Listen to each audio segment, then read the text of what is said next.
जय शिवराय मित्रांनो, पारंपरिक खेळ बैलगाडा शर्यत या यूट्यूब चॅनलमध्ये आपले सहर्ष स्वागत आहे। तर मित्रांनो, आज झालेल्या गणेश जयंती निमित्त भव्यदेव ओपन बैलगाडा शर्यतीचे आयोजन करण्यात आलेले होते। या मैदानामध्ये आपला डबल हिंद केसरी लारा आणि त्याच्या जोडीला वकील तर गटाला आणि सेमीला जबरदस्त अशी गाडी पळाली। आपल्या सोबत स्वतः लारा बैलाचे मालक आहेत। तर काय सांगाल, पायऱ्याचे नियोजन कसे झाले? पायऱ्याचं नियोजन काय मी करीतच नाही कधी, आमचे मित्र बंधू गोटो पैलवान माऊली हेच करतात, त्यांनीच नियोजन केलं आणि त्यांच्या नियोजनाला आजच्याला यश आलं।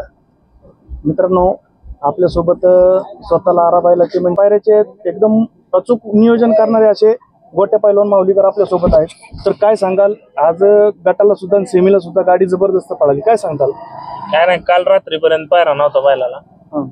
आमचे मित्र रणजित शेठ सातारा रोडचे, त्यांना फोन केला, त्यांनी एका शब्दावर बैल दिला आपल्याला आणि आज फायनल राहिले गाडी। मैदानाबद्दल काय सांगताल? मैदान चांगलं आहे, मैदान सारखं रान आहे, चांगलं नियोजन आहे, व्यवस्थित सगळं पारदर्शक मैदान केलंय, निकाल बिकाल अचूक दिले, सगळं व्यवस्थित आहे। लारा बद्दल काय सांगताल? म्हणजे बघायला गेलं तर बऱ्याच दिवसातनी म्हणजे आज लाराचा दुसरा गोल आहे। बऱ्याच जणांची या तोंडातून अशी चर्चा होती की लारा विजला, लारा संपला, काय सांगाल? काय आता बोलणाऱ्यांचं तोंड दाखता येत नाही, बरोबर। आता आपण प्रयत्न तर करत राहतोय, शेवटी बैल आहे, त्याचं दुखत बिकत काहीतरी असेल, त्यामुळे बैल थोडासा कमी पळतो। आम्ही बी म्हणतो ना कमी आलाय, बरोबर, थोडस त्याचं दुखत बिकत काय असेल म्हणून तर बैल कमी पळत होता। पण आता बैल 2-3 मैदानात आलं, चांगला पळतोय, गाराड्यात राहिला इथं आज शेट दुसरा भाऊची इच्छा पूर्ण करतोय, तो भागात राहतोय, बाकी काय आहे त्याच्याकडून अपेक्षा, आणि त्यानं भरपूर नाव केलंय, त्याच्याकडून जास्त आम्ही काय अपेक्षा ठेवत नाही।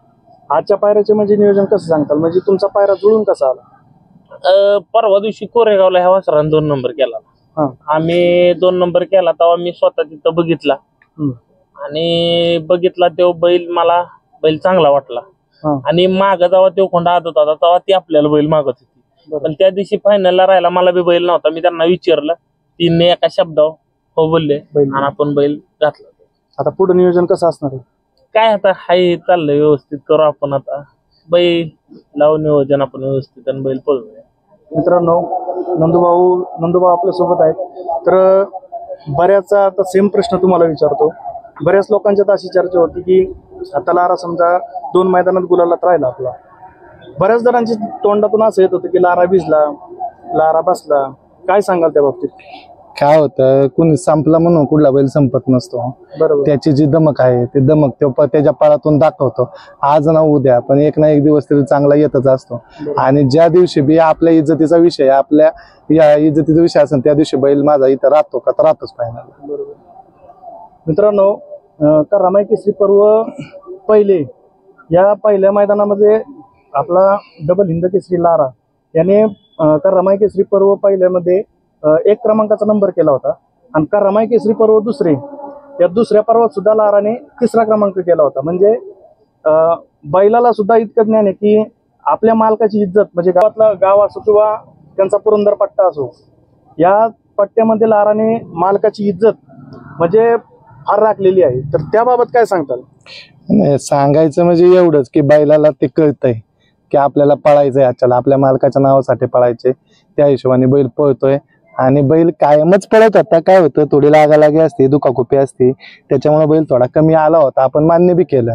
पण आज बैल पळत असता की नाही, ज्यांना बी आपण कुणाला फुकाट बैल घातली ती पण आज पायऱ्याला आपल्याला फोन उचलत नाही किंवा टाळाटाळ करतात। पण ठीक आहे, आज ना उद्या दिवस हा प्रत्येकाचा, जसं सगळीच म्हणतात त्या हिशोबाने आपला दिवस 100% येणार। आपल्या बैलावरती विश्वास आहे, आपला बैल पाळणार आणि गाड्या पण मारणार, आणि ती काही 1 नंबरच्या पण मारायच्या त्याला काय माहित नाही असं नाही, त्याने 1 नंबरच्या पण गाड्या सगळ्या मारलेल्या आहेत आणि इथून पुढे बी मारेल, काय अडचण येणार नाही। आता पुढील नियोजन कसं असणार? पुढे नियोजन जे गोटू पैलवान म्हणेन ते मी आजपर्यंत 3 वर्षामध्ये कधी विचारलं पण नाही आणि इथून पुढे पण विचारणार नाही। लोकांसारखं नसतं तो हा बैल का घातला आणि तो बैल का घातला, तुला जे करायचे ते कर।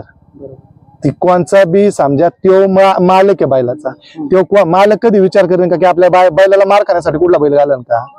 तो परफेक्ट नियोजन करूनच बैल घालणार नाही। लोक म्हणतात की नाही बाबा ह्यो असं करतोय, ते तसं करतोय, त्याला बैल मिळाला, अरे नको ना मिळू दे, नाही मिळालं तर कवर पण नको मिळू दे बैल।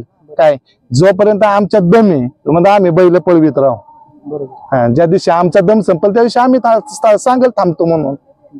हा मग त्याचं काय ना, तो जे काय नियोजन करेल तेच पाहिजे. इथून पुढे आमच्या बैलाचं आज तागायत नियोजन कुणीच केलेलं नाही. एकटा गोट्या म्हणून तेच नियोजन वैयक्तिक कुणी, मी असो कुणी पण असो, कुणी नियोजन करीत नाही. ते जे करीन तेच फायनल. काय सांगताल गोट्या भाऊ की आपल्याला लारा आता पुढच्या कोणत्या मैदानात दिसेल?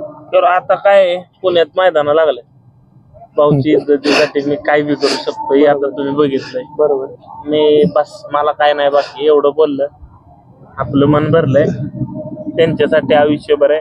ज्या दिवशी त्यांना सोडीन त्या दिवशी नाद बंद करेन, एवढं बोलतो बस.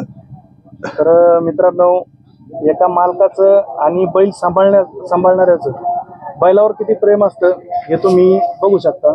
तर मित्रांनो, आज सासवडमध्ये भव्यदेव ओपन बैलगाडा शर्यतीच्या मैदानामध्ये लाराला, नंदूभाऊंना आणि गोट्याभाऊ पैलवान माऊलीकरांना फायनलसाठी खूप खूप शुभेच्छा. धन्यवाद.